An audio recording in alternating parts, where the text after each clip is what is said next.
할렐루야. 우리 옆에 분들과 잠시 인사를 드렸습니다. 당신의 모습에서 예수님의 얼굴을 봅니다. 당신의 모습에서 예수님의 얼굴을 봅니다. 당신이 있어서 참 행복합니다. 있어서 참 행복합니다. 참 잘하셨습니다. 잘하셨습니다. 할렐루야. 다시 한번 말씀드리세요. 여러분 건강을 잘하셔서 이 겨울을 잘 나실 수 있기를 바랍니다. 지금까지 마태복음 5장 3절 말씀만 읽고 몇 주를 계속해서 수능보다 존재를 구하라 라는 큰 주제를 가지고 말씀을 전하였습니다. 이 말씀을 전하면서 여러분들에게 믿음으로 산다는 것은 과연 무엇을 의미하는 것인가? 그 시간 동안 말씀을 전하면서 믿음으로 산다는 것은 물론 여러 가지 것들을 얘기할 수 있지만 소유보다 존재를 추구하는 것이고 우리가 무엇을 많이 가지고 있다고 해서 그것이 우리의 믿음을 증명해 주거나 우리의 믿음이 좋은 것이라고 말할 수 없다는 사실을 여러분에게 말씀을 드렸습니다. 다시 말하면 믿음이 소유에 많고 혹은 적은에 있는 것이 아니다라는 것입니다. 우리에게 참 믿음이 있고 하나님의 은혜가 우리에게 충만하게 임하였다면 우리가 하나님의 은혜 안에 너무나 믿음의 삶을 온전히 살아간다면 우리가 가지고 있는 것과 상관없이 우리의 삶의 환경과 상황과 관계없이 우리는 그 안에서 평안을 누리고 기쁨을 누리고 자유를 누리고 감사하는 삶을 살 수 있게 된다라는 말씀을 여러분에게 드렸습니다. 이것이 바로 진정한 믿음의 모습이라고 말할 수 있을 것입니다. 그런데 대부분의 많은 사람들이 어떻습니까? 내가 가지고 있는 것, 내 주변에 나를 둘러싸고 있는 상황과 환경에 따라서 우리의 마음이 요동칠 때가 너무나도 많이 있다는 사실을 우리는 너무나도 잘 알고 있죠. 그러므로 참된 믿음이 무엇이고 참으로 참된 믿음으로 살아간다는 것이 무엇인지 우리는 아는 것이 중요하고 우리가 어떤 사람으로 어떻게 무엇을 추구하며 살아가야 하는가 하는 것은 무엇보다도 중요하다라는 사실입니다. 지난 시간에 말씀드렸죠. 팔복도 마찬가지였어요. 팔복은 그래서 예수 안에서 거듭난 사람이 누리는 성품, 살아가는 삶의 성품이라는 말씀을 함께 또한 나누었습니다. 그 말씀을 나누면서 거듭난 사람이 어떻게 우리의 삶 속에서 어떤 삶을 살아야 할지를 함께 배웠습니다. 특별히 우리는 팔복이라는 것을 살펴볼 때에 행복한 그리스도인의 모습은 과연 어떠한가라는 것을 거기서 찾아볼 수가 있습니다. 그래서 이 팔복을 통해서 우리가 먼저 깨닫는 것은 진정으로 그리스도 예수 안에서 혹은 하나님 안에서 믿음으로 말미암는 평안과 기쁨과 자유와 감사를 누리는 삶을 사는 사람은 오늘 먼저는 하나님과의 관계에 있어서 작은 일일지라도 그것이 보잘것없고 별것 아닌 것일지라도 먼저 주의 뜻을 물으며 살아가는 사람이라는 사실을 깨달을 수가 있어야 합니다. 그래서 언제나 혹은 또 어떤 무슨 일이 있든지 간에 우리를 향하신 하나님의 뜻이 무엇인지 그것을 하나님 앞에 묻고 또 자기의 뜻대로 행하는 것이 아니라 내게 말씀하시는 하나님의 뜻 앞에 순종하며 하나님의 뜻대로 사는 삶, 그것이 바로 거듭난 사람의 모습임을 우리는 알아야 합니다. 근데 이 부분이 여러 번 말씀을 드린 것 같은데요, 굉장히 사실 쉽지 않은 일이고 우리가 믿음 생활을 하면서 잘 믿는다, 그 다음에 많은 것들을 우리가 잘 믿으려고 노력하고 많은 부분에서도 노력하지만 어떻습니까? 어느 순간인가 보면 하나님의 뜻이 아닌 말씀대로가 아닌 내 뜻과 내 방식과 내 생각대로 결정하고 판단하고 말할 때가 너무나도 많이 있다라는 것이죠. 그래서 믿음의 중요한 믿음의 온전한 믿음의 삶을 사는 것은 자기 기준으로 살아가는 것이 아니고 자기 기준으로 말하는 것이 아니라는 사실을 이미 앞서서 말씀을 드렸습니다. 누구의 뜻대로입니까? 주님의 뜻대로. 말씀에서 우리에게 무엇을 말씀하시는지 거기에 귀 기울이고 내 뜻과 그것이 반한다 할지라도 어떻게 우리는 말씀한테 순종할 줄 아는, 순종할 수 있는 삶의 자리에 이르러야 한다는 것입니다. 그래서 모든 일에 무엇보다도 먼저 하나님의 뜻이 무엇인지 묻고 그 물음에 하나님께서 말씀하실 때 우리는 어떻게 거기에 아멘 하고 순종할 수 있어야 한다는 것입니다. 이것이 바로 거듭난 자의 삶의 모습이라고 우리는 분명하게 말할 수가 있는 것입니다. 여러분, 내 경험 중요해요. 내가 가지고 있는 지식 중요해요. 우리가 성경을 많이 아는, 성경을 이해하고 성경에 관한 지식을 아는 것도 중요해요. 근데 그것이 내가 내 마음대로 해석하고 내 기준에서 그것을 적용해서 오늘 그것 따라 살아가는 것이 아닙니다. 말씀 앞에서 말씀이 무엇을 우리에게 말씀해 주시는지, 그다음에 그것이 내 경험과 내 어떤 지식의 산물에서 나오는 것이 아니라 하나님의 말씀 앞에서 하나님이 내게 주시는 말씀에 대하여 순종하는 것이 우리들 가운데 있어야 한다는 사실을 우리는 무엇보다도 분명하게 먼저 깨달아야 한다는 사실입니다. 그 다음에 또 하나 여러분들 우리가 생각할 것은 이런 거예요. 팔복을 거듭난 자의 삶을 사는 것은 팔복의 성품을 따라 살아가는데 그와 같은 삶을 사는 사람은 자신과의 관계에서 나이가 들수록 성품이 더 사랑스러워 가게 되어 있다라는 사실을 우리는 한번 생각해 볼 필요가 있습니다. 예수님께서도 그러시죠. 하나님과 사람에게 사랑스러워 하신 예수님의 모습을 우리는 볼 수 있어요. 근데 여러분 어떻습니까?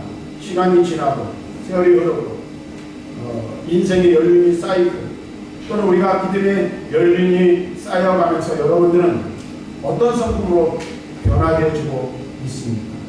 하나님 앞에서나 사람 앞에서 여러분들은 어떤 모습으로 나아가고 있습니까? 나이가 들수록 어떤 분들은 그렇죠. 그런 사람들이 있어요. 오늘 이런 말씀드려 우리가 이런 말씀을 드리기가 좀 그런데 성격이 개박해지는 사람이 있더라고요. 그래서 사람들에게 부담을 주고 사람과의 관계 속에서 부담스러운 사람이 있을 수 있어요. 오늘 우리 자신 한번 살펴봐야 돼요. 나 자신을 살펴볼 때 봐야 나는 하나님 앞에서나 사람 앞에서 겸손하고 부드러운 사람인가 혹은 그렇지 않은가를 살필 수 있어야 한다는 것입니다. 그래서 그리스도인의 성품을 지닌 사람은 어떻게 해요? 시간이 지나고 나이가 들수록 주님의 성품을 닮아가 하나님 앞에서나 사람 앞에서 언제나 겸손하고 온유하며 부드러운 삶을 살아갈 수밖에 없는 거죠. 그런 삶의 자리로 나아가야 하는 거예요. 예수님께서도 말씀하셨잖아요.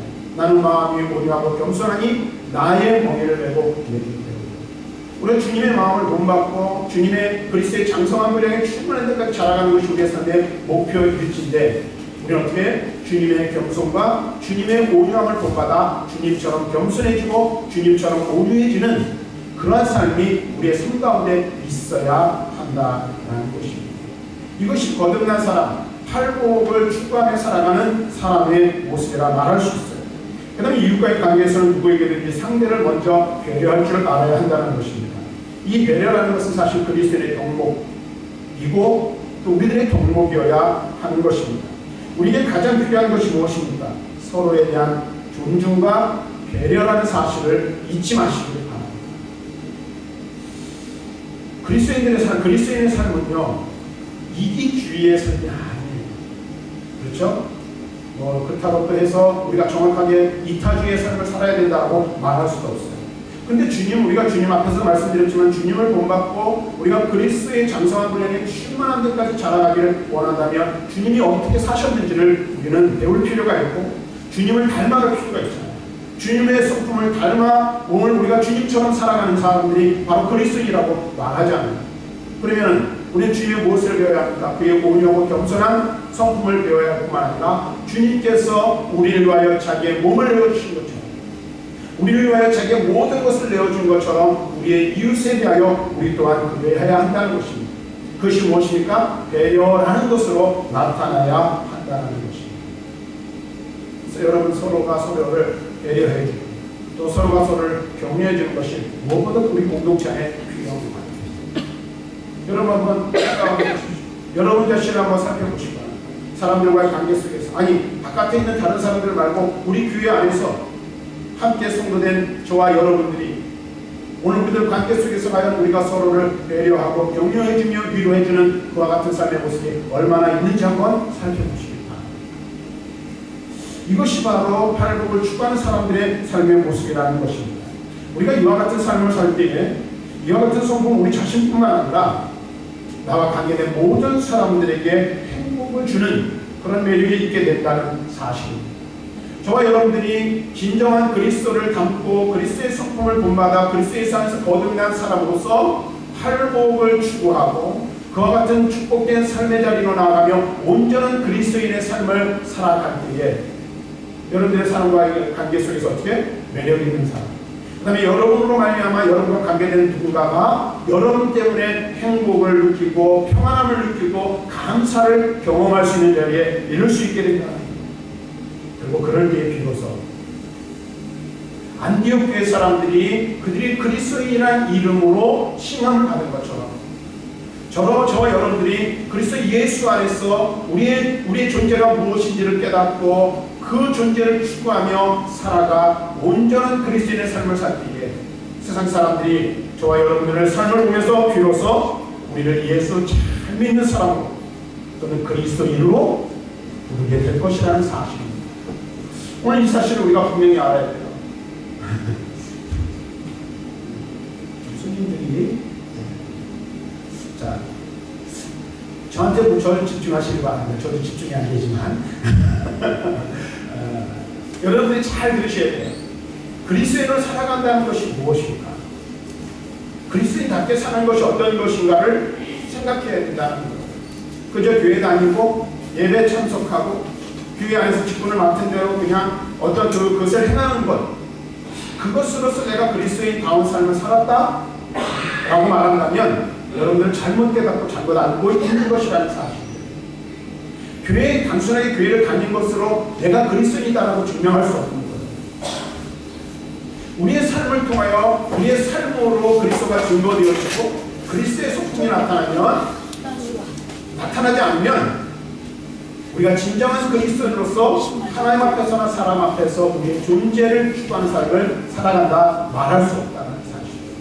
근데 오늘날 너무나 많은 그리스도인들이 단순하게 어떻게 교회 다니는 것으로, 교회 안에서 직분을 받은 것으로, 교회 안에서 봉사하고 섬기는 것으로만 그리스도인이라고 여겨지기를 바란다는 거예요. 그런데 성경은 그렇게 말하지 않습니다. 그리고 우리는 그와 같은 삶을 사는 것을 통해서만은 그리스도인으로서 누릴 수 있는 진정한 행복, 진정한 평안, 진정한 기쁨을 누릴 수 없다는 사실입니다. 오늘 우리가 사실을 분명히 알아야 돼요. 사랑하는 성도 여러분, 정말로 여러분들은 그리스도 예수 안에서 그리스도인으로 살아가면서 그리스도인이 누리는 진정한 행복과 평안을 누리기를 원하십니까? 참된 평안이 여러분 안에 충만하기를 원하십니까? 그렇다면 무엇보다도 잊지 말아야 될 것 한 가지가 있어요. 그것은 바로 팔복이 우리에게 주는, 팔복이 추구하는 삶이 무엇인지를 깨달아야 합니다. 근데 오늘 팔복, 우리 주님께서 가르치신 이 팔복이 어디서부터 시작됩니까? 심령이 가난한 데에서부터 시작된다는 사실을 기억하시길 바랍니다. 심령이 가난한 자는 복이 있나니 천국이 그들의 것입니다. 심령이 가난한 자는 복이 있나니 천국이 그들의 것이 될 것이라고 우리에게 말씀해 주고 있어요. 그렇다면 도대체 심령이 가난한 것은 무엇을 말하는 것일까? 마음이 가난하다는 것은 과연 어떤 것을 의미하는 것일까? 여러분 한번 생각해 보시기 바랍니다. 이 심령의 가난은 바로 자기 자신의 무가치성을 철저하게 깨닫는 것을 의미합니다. 다시 말하면 혼자의 힘으로는 도저히 그리고 아무것도 할 수 없다는 사실을 알고 고백하는 것입니다.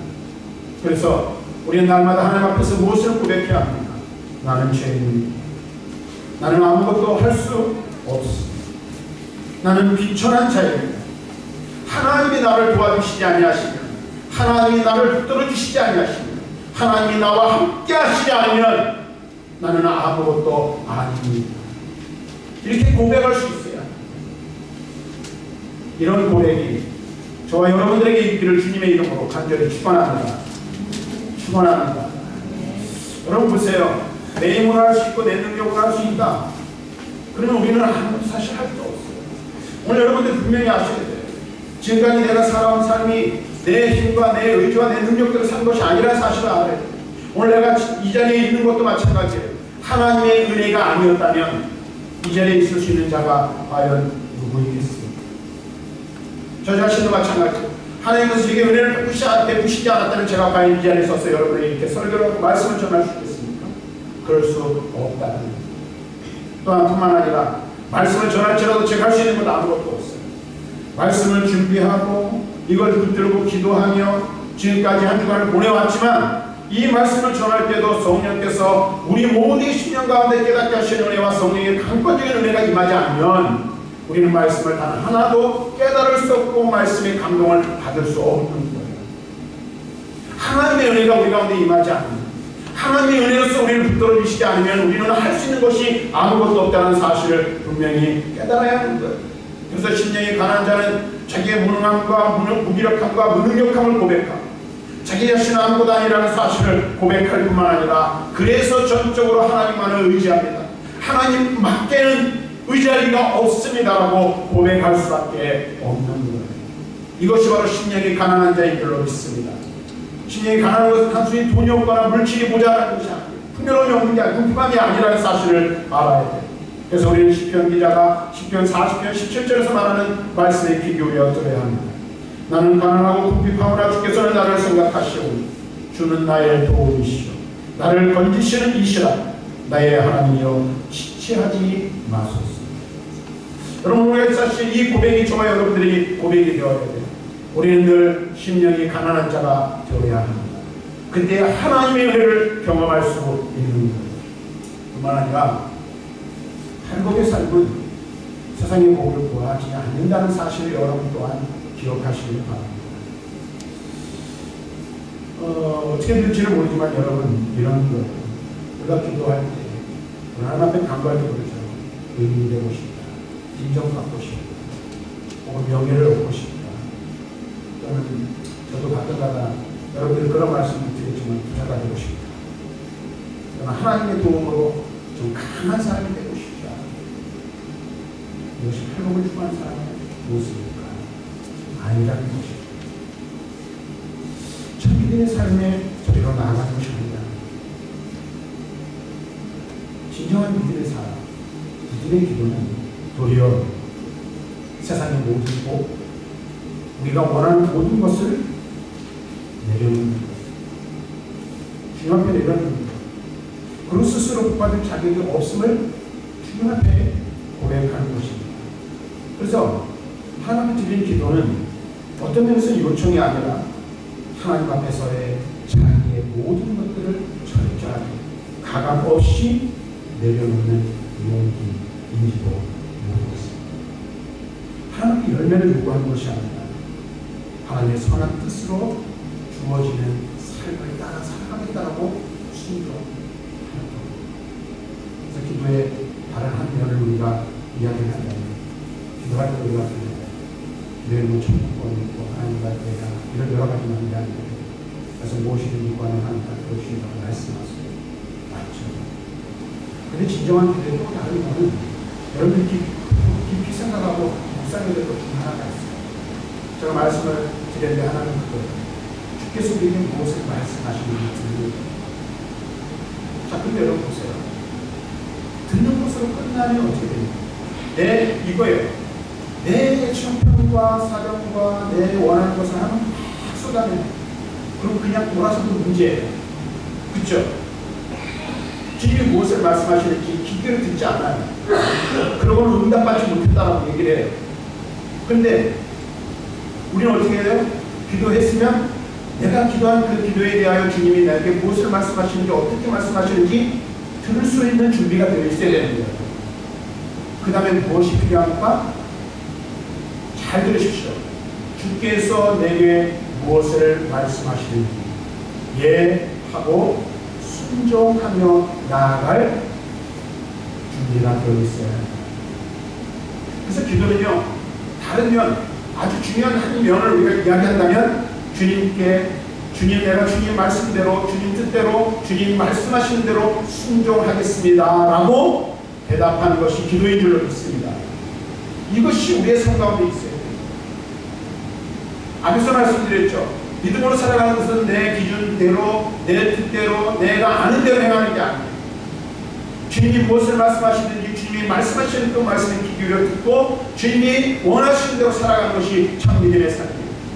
참된 기도 또한 마찬가지예요. 주님께서 우리에게 무엇을 말씀하시는지 듣고 그 말씀 앞에 예하고 순종하며 살겠다라고 고백하고 대답하는 것이 기도인 줄 믿습니다. 이와 같은 우리 삶이 우리들 가운데 있어야 합니다. 내가 원하는 것, 내가 바라는 것만을 구하는 것이 기도가 아니라는 사실을 알아야 된다는 겁니다. 팔복을 추구하고 팔복의 삶을 살아가기를 원하는 자 또한 마찬가지라는 거예요. 우리의 모든 것을 다 내려놓는 거예요. 누가 앞에 내려놓는 것입니까? 주님 앞에 내려놓는 것입니다. 나의 의를 구하고 나의 열매를 구하고 내가 원하는 열매를 구하고 내 의를 구하고 내 강해짐을 구하는 것이 아니라 주님께서 무엇을 말씀하시든지 그 말씀대로 살겠다고 고백하고 대답하는 그것이 곧 팔복추구의 삶이라는 사실을 우리는 깨달아야 하는 것입니다. 이제 마지막으로 하나 더 말씀을 드리면 우리가 그리스도 예수 안에서 누리는 이 행복은 거저 주어진 것도 아니고 그냥 오는 것도 아니라는 사실을 분명히 알아야 합니다. 누군가의 배려가 있지 않았다면 그것은 불가능하다는 사실. 다시 말하면 우리가 그리스도 예수 안에서 행복을 누리고 참된 자유와 기쁨을 누리는 것은 계산하지 않는 누군가의 배려가 있었기 때문에 가능하다는 사실입니다. 세상을 살아가면서도 마찬가지입니다. 여러분 생각해 보세요. 우리 교회 구성원들이 좀 주로 연세가 좀 높으셔서 장수나고 있어서 그렇지만 여러분 한번 생각해 보세요. 여러분들이 인생을 살아오는 동안 지금 여러분 스스로 살아가는 것 같지만 여러분들이 이 땅에 태어나서 여러분들이 독립하여 세상에서 한 인격체로 설 수 있기까지 여러분을 도와준 누군가가 있지 않았다면 과연 여러분들이 이 자리에 이룰 수 있었을까요? 그렇지 않을까요? 여러분 먼저 여러분들에게 주신 부모님들이 여러분들을 양육해 줬기 때문에 여러분들이 존재하는 거예요. 요즘 우리가 사는 세상이 얼마나 험악합니까? 그렇죠? 그래서 막 자식을 낳자마자 그냥 버리는 경우도 많잖아요. 근데 여러분들이 부모님은 그러지 않으셨어요.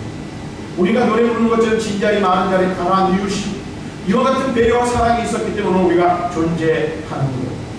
뿐만 아니라 나를 가르쳐준 스승이나 나를 격려해준 선배나 또는 내 동료들이 있었기 때문에 가능하다는 거예요. 저도 지금까지도 제가 이렇게 장성하여서 삶을 살아가고 한 교회 담임 목사로 살아가지만 지금은 누군가의 배려를 이렇게 아직도 많이 받아요. 여러분들의 배려도 있고 그다음에 제 가까운 선배들의 배려들이 있어서 오늘 제가 존재한다는 거예요. 근데 여러분 보세요. 이 세상을 살아가면서 우리를 위하여 배려해준 많은 사람들이 있지만 그 누구도 흉내낼 수 없고 그 누구도 따라갈 수 없는 그러한 배려가 우리들에게 있었다는 사실을 우리는 깨달아야 한다는 거예요.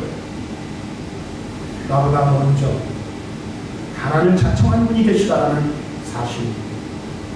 우리 영원한 주인이 되신 예수 그리스도께서 세상과 만물을 조성하시기 전에 먼저 저와 여러분을 하셨고 우리를 사랑하셨기에 우리의 자신을 내어주셨기에 오늘 우리가 하나님의 은혜와 축복 안에 머물며 믿음의 삶을 살 수 있게 되었다는 사실을 알고 계십니다. 오늘 우리 주님이 우리를 위한 배려의 사랑이 있지 않았다면 오늘 우리는 존재하지 못한다는 사실을 분명하게 깨달아야 하는 것입니다. 우리 놀라운 사랑, 놀라운 준비에 하나님의 배려를 가진 자들입니다. 그리고 하나님의 은혜를 힘입은 우리들은 이해 타산의 소리를 구하지 않고 사랑 그 자체를 그대로 받아주시는 그 은혜 때문에 오늘 내가 존재하게 됐다는 사실을 알아야 합니다. 그럼 그 전쟁이 어디에서 이루어졌습니까? 바로 그리스도의 십자가에서 이루어졌다는 사실을 깨달아야 하는 것입니다. 어떤 제한, 어떤 반항, 어떤 거슬림, 나 없이는 못 살 것처럼 나를 잘 알아 하나님이신 예수 그리스도께서 사랑으로 오셨다. 그래서 우리가 받은 은혜, 우리가 받은 구원을 뭐라고 말합니까? 우리가 하나님께로 은총다. 평가할 수 없는 은혜. 그리스도께서 십자가에 죽으심으로 누구를 살리셨어요? 나를 살리신 것입니다. 성령, 하나님께서 세상과 나를 그토록 사랑하셨다라고 이렇게 기록하고 있어요. 하나님의 세상을 구원하셨어요. 독생자를 주셨어요. 이는 그를 믿는 자마다 멸망하지 않고 영생을 얻게 하는 것입니다. 요거만 정리를 하고 말씀을 하겠습니다.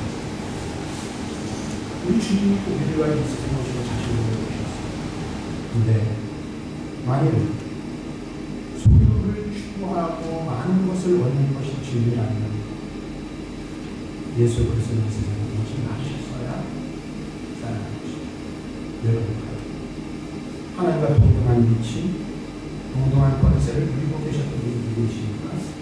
바로 그분이세요.